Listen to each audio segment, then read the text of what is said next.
So-called One Piece fans are mad that the anime gave Robin's reunification with Saul time to breathe. You see, we don't have time for emotional moments with years of build-up. We need more haki clashes and aura moments. In recent years, it feels like the One Piece community has been raided by a bunch of 12-year-olds that saw the animation and cool fights in Wano and solely started One Piece because of that. They don't really value the emotional aspects and character moments that mean so much to long-term fans. As I made clear in my last video like this, they prefer characters that show no emotion and just form as much aura as possible. Join me as we discover some of the most enlightened takes from the past couple weeks. Make sure to stick around to the end, cause it only gets dumber.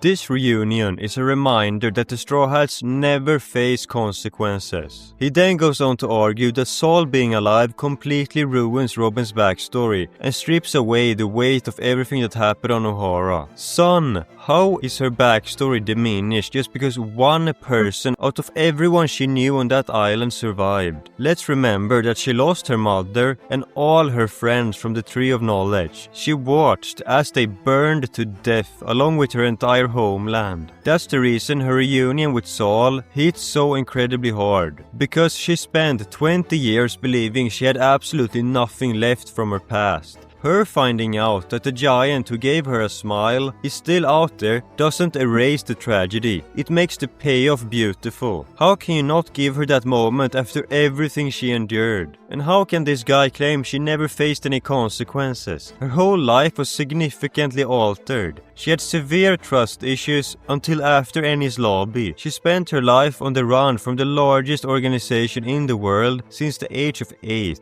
But sure, because Saul survived, that means all the consequences are erased. I agree that some characters in One Piece shouldn't have survived. Pell is the best example. Furthermore, it would be a different thing if, let's say, Belmare suddenly showed up alive, which would never happen, by the way. Oda, please don't go and do that to make me look like a fool. Since she is the main thing Nami lost, it would feel wrong if she returned. But Robin, on the other hand, thought she lost everyone she ever knew. This is such a brain-dead, cynical way to look at a story. You don't need a main character to be completely miserable and broken forever, just for the narrative to have stakes. Let's move on to the next high IQ post. It's been almost 2 years since Elbaf started. This pacing is ass, and it feels like nothing is happening. How is it possible? Okay, I would say this is a less brain-dead take than the last one, but I still don't agree at all. The pacing of One Piece is obviously the most common critique it gets. Personally, I've never had any issues with the pacing of the manga, but I'm not gonna sit here and defend Toei. The anime's pacing can get pretty grim. But this guy's obviously referring to the manga since the anime just reached Elbaf. If I heard the sentence, it feels like nothing is happening, and had to guess which arc they were talking about,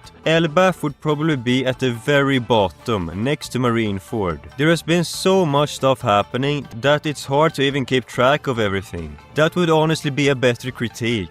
I can't go over everything, of course, but I'll list some stuff, and when I'm done, please let me know if this sounds like an arc where nothing happens. Luffy meets the cursed prince Loki. Scopper Gaban is introduced into the current story. The Knights of God arrive on Elbaf. Frankie discovers a mural from the Void Century. Rox invades Imu's backyard. The long-awaited God Valley flashback is finally told. Saint Somers charms the community with his antics. The true power of Loki goes on full display. And the most hyped design reveal in One Piece history occurs when Imu leaves the Holy Land. Phew.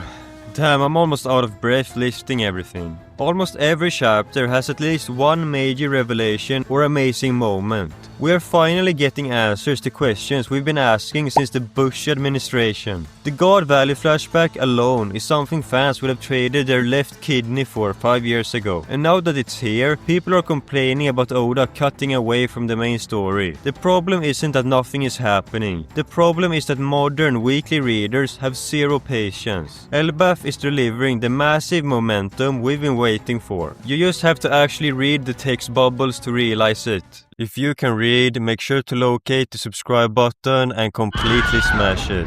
Literal most base guy ever. Oda. This sucks actually. What? When did Oda ever imply that the rocks sucks? Why would he spend so many chapters covering his past if he thought he sucked? What's even going on anymore? Why does this have 7,000 upvotes? Let's circle back to what I mentioned in the intro before I completely lose my mind. Some people are for real throwing a tantrum because the anime dared to give the Robin and Saul reunion the screen time it deserved. This is a moment that has been cooking for 20 years. And you're mad that Toei didn't just rush through it in 30 seconds, so we could get some more aura moments. It just proves my point that the community has been absolutely flooded by people with the attention span of a goldfish. If a scene doesn't involve some getting blasted through a mountain or a character farming aura by looking edgy in the corner, they label it as bad pacing. They completely lack the media literacy to understand that the entire reason One Piece works, the entire reason most people care about the fights in the first place, is because of the heavy emotional lifting done by scenes exactly like this one. If you sat through a beautifully directed anime sequence of a traumatized woman finally finding her oldest friend alive, and your only takeaway was wow, this is slow, where are the fights? Then do us all a favor and go watch Solo Leveling. You don't actually like One Piece, you just like flashing lights. But these are just my opinions. Let me know in the comments if you think any of these guys were right. And if you liked this video, I'm certain you will like part 1 I made a couple of weeks ago as well.